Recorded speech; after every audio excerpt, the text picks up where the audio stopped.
Everyone, कैसे हो आप सब। होप करती हूँ गाइस कि आप सब ठीक होंगे, मैं भी ठीक हूँ। तो भाई मैंने है ना कल जो इनके ऊपर रिएक्शन वीडियो बनाया था, मैंने इनकी लाइव नहीं देखी थी। मैं सच बता रही हूँ गाइस, झूठ नहीं बता रही हूँ, क्योंकि इनकी लाइव डिलीट हो गई थी।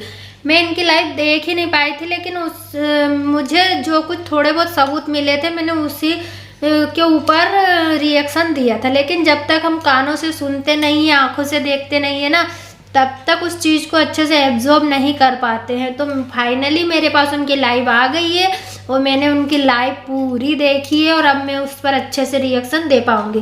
तो गाइस, पहली बार अगर चैनल पर आए हो तो प्लीज़ चैनल को लाइक शेयर सब्सक्राइब कर दीजिएगा यार, और पूरा वीडियो बहुत ज़रूर करा करो। आप लोग बहुत प्यार सपोर्ट दे रहे हो, थैंक यू सो मच आप लोगों का। तो मैं यही कहूँगी कि मेरा वीडियो फुल वॉच करा करो आप लोग, और कमेंट भी करा करो यार। कमेंट अपनी राय रखा करो कि हाँ दीदी यहाँ पर आप सही हो, यहाँ पर आप गलत हो। क्योंकि जो राय मेरी होगी हो सकता है आपकी ना हो, आपकी होगी वो मेरी नहीं होगी, हो सकता है हम दोनों की राय सेम हो, है ना। इसलिए तो मैंने कल इन लोगों की लाइव देखी, मुझे भी मिल गई कहीं ना कहीं से इनकी लाइव मुझे मिल गई फतरोड़ साहब की। फतरोड़ साहब उनके घर गए, सबसे पहले वहीं से अपन लोग शुरू करते हैं। फतरोड़ साहब इनके घर गए तो किचन में ये मैडम हमारी काम कर रही थी, मोहतरमा जी सेकंड वाली किचन में काम कर रहे थे। तो फतरोड़ साहब इनके पास गए, इनसे बात करने की कोशिश की होगी। तो इस बंदी ने उनसे बोला कि यहाँ आने की कोई ज़रूरत नहीं है, ये बच्चे तुम्हारे नहीं हैं और मेरे बच्चों से मिलने की कोशिश मत करना, और भी कुछ बोला हो इन्होंने। तो फिर फतरोड़ साहब तो गुस्से में आ गए भाई, क्योंकि बच्चे उसके हैं और उनको उनके बच्चों से अगर नहीं मिलने दोगे तो फिर वो तो आएंगे ना गुस्से में। तो फिर वो गुस्से में लाइव आ गए। लाइव में उन्होंने बोला आज तुझे मैं एक्सपोज कर ही देता हूँ, क्योंकि तू बहुत दिन से मुझे परेशान कर रही है। बहुत दिन से क्या, बहुत सालों से, 15 साल से ये मैडम जी अपने हस्बैंड को परेशान कर रही है। किस लिए? फर्स्ट वाइफ को छोड़ने के लिए। तो ये इतने दिन से टालते आ रहे हैं, आज छोड़ दूंगा, कल छोड़ दूंगा, 1 साल बाद छोड़ दूंगा, 2 साल बाद छोड़ दूंगा, मतलब यही सब इससे बोलते आ रहे हैं। फिर भी ये थोड़ी बोलती थी कि हाँ चलो छोड़ देंगे। इसे मिर्ची कब लगी? इनके हस्बैंड ने बोला इसे मिर्ची कब लगी? जब फर्स्ट वाइफ का बर्थडे था। फर्स्ट वाइफ का बर्थडे था और इन्होंने उसके साथ एक रील बना ली। इनका मन नहीं था, इन्हें पता था कि कलेश होगा, घर में जाऊंगा तो फिर लड़ाई झगड़ा होगा। उसने मना करा था कि उसके साथ रील मत बनाना, ना ही उसके साथ फोटो खिंचवाना। तो जो फर्स्ट वाइफ है उनकी फ्रेंड है, वो भी आई थी बर्थडे में, तो उन्होंने ज़बरदस्ती इनकी एक रील बना दी, इनकी फ़ोटो खींच दी, और वो फ़ोटो फर्स्ट वाइफ ने अपने सोशल मीडिया अकाउंट पे डाल दी। भाई उसे थोड़ी ना पता है कि मेरे हस्बैंड को ये सब बोल रखा है कि मेरे साथ वीडियो नहीं बना सकते, मेरे साथ फ़ोटो नहीं खींच सकते। वो तो अपनी खुशी जाहिर कर रही है कि मेरा बर्थडे है, मेरे हस्बैंड मेरे साथ सेलिब्रेट कर रहे, तो उसने डाल दिया। उसने उसकी वो रील देखी और उसको वहीं से मिर्ची लगना शुरू हो गए।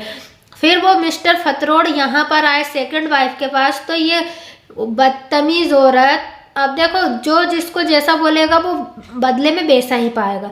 उसे बोलता है रील बना ली काली के साथ, और इतने घटिया शब्द बोलेगा इसमें, वो शब्द अपने मुंह से यहाँ पर सोशल मीडिया पर नहीं बोल सकती हूँ। उसने इतने गंदी तरीके से उनसे बोला कि तो हम लोग देखते हैं ना, मैंने भी फतरोड़ साहब इनके हस्बैंड की, मिस्टर हस्बैंड की अकाउंट पे इनकी रील देखी है। तो मैंने सोचा यार ये अपने पूरे अकाउंट पे इनके पे है ना, इनकी सेकंड वाइफ के साथ ही रील क्यों बनाते हैं। तो मैंने सोचा शायद सेकंड वाइफ से ज़्यादा प्यार करते हैं। फर्स्ट वाइफ के साथ कहीं कहीं आपको रील मिलेगी, और उसमें भी मतलब दूरी बरकरार है, मतलब उससे चिपक कर रील नहीं बनाई है। और फर्स्ट सेकंड वाइफ के साथ जब भी रील बनाइए आप लोग देखना, बाहों में बाहें डालकर जकड़ कर ऐसी रील बनाइए कि हाँ ये दोनों कपल बहुत प्यार करते हैं और सेकंड वाइफ से ऐसा दूर रहते हैं। उसने ये सब कुछ बता दिया सोशल मीडिया पर कि ये मुझे मना करते थे। और फिर इन्होंने लाइव में बोला कि तेरी बीबी भाग गई है तो मेरे पे क्यों गुस्सा उतार रहा, मैंने थोड़ी भगाया तेरी बीबी को। तो उसने बोला वो भागी नहीं है, वहाँ पर बैठी है निशा लांबा के साथ में, भागी नहीं है, और बता दिया मुझे वो काम सीखने गई है। तो इसने बोला 15 साल पहले भी यही किया था, भाई वो 15 साल पहले तुमने उसकी जिंदगी खराब की थी, तो वो 15 साल पहले अपने मायके चली गई, अपनी माँ के पास चली गई, तो क्या भाग गई? तुम कहीं जाती हो, जैसे फौजी भाई है तुम्हारे, तुम उनके पास जाती हो तो तुम्हें भी कल को ये इल्जाम लगा देंगे कि तुम भी भाग गई हो। कोई अपने मायके जाता है, अपने फ्रेंड के पास जाता है, या कहीं भी दुनिया में जाता है, इवेंट में जाता है, तो आप उस पर इल्जाम लगा दोगे कि वो तो भाग गई। तो आप कितनी बार भागे हो फिर, ये बता देना। और ये बंदी है ना, उसको अपने बच्चों से भी नहीं मिलने देती थी। जो फर्स्ट वाइफ के बच्चे घर पर जाता था ये कि मैं बच्चों से मिलकर आता हूँ, तो इसे वहां पर भी मिर्ची लगती थी कि नहीं मत जाओ, लेकिन ये बोलता था मेरे बच्चे हैं, मैं अपने बच्चों से मिलूंगा। तो ये जब देखो, जब उससे बोलती उसको तलाक दे दो, उसको तलाक दे दो, वो बोलता है मेरी बाबू को कि शादी हो जाने दो फिर दे दूंगा। ये दोनों घर को बचाने की कोशिश कर रहा था ये बंदा, क्योंकि इसको पता है कि गलती तो मेरे से हो गई है। ये चाहता था कि तब तो वो उस बीवी से कुछ बोलता था, इससे कुछ बोलता था, ये बोलती थी ना कि मुझसे कुछ बोलता था, उससे कुछ बोलता था, वो घर बचाने के लिए बोलता था भाई, इसलिए नहीं बोलता था क्योंकि तुम्हें सच्चाई हजम नहीं होती है। तुम्हें अगर वो सच्चाई बता देता तो तुम फिर युद्ध करने लगती, जो कि लाइव में तुम्हारी पोल पट्टी अच्छी तरीके से खुल गई है। भाई इस औरत का मुखौटा इतनी अच्छी तरीके से उतारा इनके ही पति ने, अब वो लाइव भी लेकर नहीं आई है। नहीं तो अभी फर्स्ट वाइफ अगर इनके बारे में कुछ भी बोल देती है ना, तो ये तुरंत लाइव कम्युनिटी कुछ भी छाप देती है। और हाँ, इनकी कम्युनिटी पर भी आएंगे। इन्होंने कम्युनिटी छापी है कि अगर मुझे कुछ होता है तो सारा इल्ज़ाम मतलब इन लोगों के, इनके हस्बैंड पर डाल देगी है। और इन्होंने अपने मरे हुए बाप की कसम भी खाई है और बोला है कि ज़्यादा मुझे परेशान किया तो मैं अपने बच्चों को और खुद को कुछ कर लूँगी। क्यों बच्चों को क्यों करेंगी? आपने पेट में जब ये बच्चा था आपको पता चला तो आपने एक मौका दिया, और अब बच्चे इतने 15-15 साल 12-12 साल के हो गए, आप उसे कुछ कर दोगी? आपकी माँ की ममता कहाँ गई? माँ वो होती है जो खुद पर सारी दुख तकलीफ ले लेती है लेकिन अपने बच्चों को सेफ रखती है। माता रानी से, भगवान से दिन रात यही प्रार्थना करती है कि हे भगवान मेरे बच्चों की सारी दुख तकलीफ मुझे दे देना और मेरे बच्चों को स्वस्थ रखना, मेरी उम्र भी मेरे बच्चों को दे देना। और आप नवरात्रे के दिन में क्या कह रही हो? मैं अपने बच्चों को भी कुछ कर दूंगी। कोई हक नहीं है भाई, भले ही आप माँ हो लेकिन माँ को भी कोई हक नहीं है बच्चों को कुछ भी करने का, समझे आप? और मैं तो इनके हस्बैंड से यही कहूँगी कि आप इनकी कंप्लेंट डालिए, ये ऐसी ऐसी कम्युनिटी छाप रही है, कल को कुछ करती है खुद के साथ या बच्चों के साथ तो ये बंदी आपको फंसा कर जाएगी। तो अपनी सेफ्टी के लिए पहले से ही इसके सारे वो रख लीजिए स्क्रीनशॉट और इनकी कंप्लेंट डाल दीजिए, क्योंकि ये बंदी अब आपको भी नहीं छोड़ने वाली है।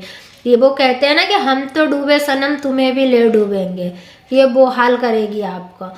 और फर्स्ट वाइफ की बोल रही है ये दोनों मिले हुए, उसने बोला कि वो भागकर नहीं गई है, मैं एक फ़ोन लगाऊंगा और वो वापिस आ जाएगी। तो बोलती है फिर तुम दोनों मिले हुए हो। भाई वो प्यार करती है, वो भले ही गुस्सा है, नाराज है, उसने छोड़ दिया कि जाओ तुम लोग जी लो अपनी ज़िंदगी, मेरी ज़िंदगी तो ख़राब हो ही गई है, तो मैं कुछ सीख कर 2 पैसे कमाऊंगी तो अपने बच्चों को सपोर्ट करूंगी, अपने बच्चों की खुशियाँ खरीदूंगी, उन पैसों से हमारा घर गृहस्थी चलेगा। तो वो प्यार करती है तो ये बंदा बुलाएगा तो वो आएगी। उसमें भी आपने बोल दिया कि साथ है, फिर फर्स्ट वाइफ ने भी जवाब दे दिया है कि साबित कर दो सबूत के साथ कि मैं मिली हुई हूँ, अगर ऐसा होगा तो पूरा सोशल मीडिया छोड़कर चली जाऊंगी, डिलीट करके मेरे नाम का कोई भी अकाउंट नहीं मिलेगा। और क्या बोले, रखो सबूत आप अगर आप सही हो तो। निशा लांबा जी ने बोला है कि भाई ये लड़की प्यार करती है, इसके हस्बैंड ने इसे फ़ोन लगाया, डांटा इसको, लेकिन ये बंदी ने उसे जवाब नहीं दिया। फिर उन्होंने बोला तू जवाब क्यों नहीं दिया तूने? तो बोलती है कि वो अभी गुस्से में है, उनका गुस्सा शांत हो जाएगा, वो मुझसे प्यार करते हैं दीदी, और मेरे हस्बैंड की मतलब उनका नाम लिया है कि उनकी तबीयत ठीक नहीं है, मैं उन्हें टेंशन नहीं देना चाहती हूँ। और रोने लगी। यार प्यार वही होता है, भले कितने में गुस्से में इंसान कुछ बोल देता लेकिन इतना भी नहीं बोलता है जितना इसने बोला। और इनकी एक दीदी थी, मुझे ऐसा लगता है गाइस वो नहीं होती इन लोगों का बचाव करने, तो पता नहीं क्या। और हाँ, इनके हस्बैंड ने ये भी बोला है कि ये बार बार ये धमकी देती है मरने मारने की, ये इनका हथियार है, क्योंकि अगर इनको पता है कि मैं ऐसी धमकी दूंगी तो बंदा मेरे कहने पर ही चलेगा। और इनके दोस्त का नाम भी लिया है कि वो पकड़ कर लेकर आए थे छत पर से। तो भाई आपका तो दूध का दूध पानी का पानी हो गया है। बोलते हैं ना कि सच कभी छुपता नहीं है। ये सारी प्लानिंग आपकी थी। जो आप बोल रहे थे मैं तो परिवार के साथ रहने को तैयार हूँ, लेकिन वो बोल रही है मुझे तो पूरे का पूरा ही चाहिए। तो आपके हस्बैंड ने खुद बोला है कि वो एडजस्ट करने को तैयार है, वो इसके साथ रहने को तैयार है, लेकिन इसको ही उसके साथ नहीं रहना है। और उसको हर कुछ बोलती है ये, और उसको अपने खुद के ही बच्चों से मिलने से मना आप कैसे कर सकते हो। और उससे बोले मेरे घर आने की जरूरत नहीं है, ये बच्चे तेरे नहीं है। फिर आप हक कैसे मांगोगे? उनसे बोल रहे थे ना मुझे पैसे लूंगी, हर महीने एलिमनी लूंगी डिवोर्स के। पहले तो आपका डिवोर्स ही नहीं होगा क्योंकि दूसरी शादी लीगल ही नहीं है ना। तो भाई सेकंड वाइफ की पोल पट्टी खुल चुकी है। इनके चेहरे पे से जो अच्छाई का मुखौटा था वो उतर चुका है। और अब सेकंड वाइफ ने ये कम्युनिटी छाप कर क्या साबित किया है? कुछ साबित नहीं किया है। आप अब कितना भी बोल लो, आप खुद को साबित नहीं कर सकते। चलो फर्स्ट वाइफ आपको कुछ बोलती ना तो फिर भी बोलते दोनों सोतन की लड़ाई है, लेकिन पति सच बोल रहा है आपका। उसने उसका भी सच बताया है कि घर में मम्मी की और इसकी लड़ाई होती है, इनके 2 चूल्हे हो गए। लेकिन उसने ऐसा नहीं बताया है कि फर्स्ट वाली उससे लड़ती है, कभी उससे बदतमीजी करती है, ये नहीं बताया उसने। लेकिन आपका बताया सारी गलती कि इसी को दिक्कत है और अब और सब कुछ लेकर आऊँगा। तो जैसे ही खतरों साहब सब कुछ लेकर आएंगे हम भी लाएंगे। भाई देखो मेरी नज़र में है ना, मैं इन दोनों को कभी गलत नहीं बोलती थी कि इन दोनों के साथ गलत हुआ है, लेकिन उनके हस्बैंड का कहना है कि इसको डे 1 से सब कुछ पता था, उसके बाद भी वह इस रिश्ते में आई है। और ये शादी से पहले ही प्रेग्नेंट थी, मुझे ऐसा लगता है जहाँ तक, क्योंकि इन्होंने जो कम्युनिटी छापी है उससे तो यही साबित हो रहा है। पता नहीं गाइस क्या सच है क्या झूठ है, अभी तो और इन लोगों की लाइव आएंगी, उन लाइव के आधार पर हम लोग अपना रिएक्शन देंगे। चलिए अगर आप लोगों को मेरा रिएक्शन वीडियो पसंद आया हो तो लाइक शेयर सब्सक्राइब कर दीजिएगा। मिलेंगे नेक्स्ट वीडियो में, तब तक के लिए बाय बाय एवरीवन।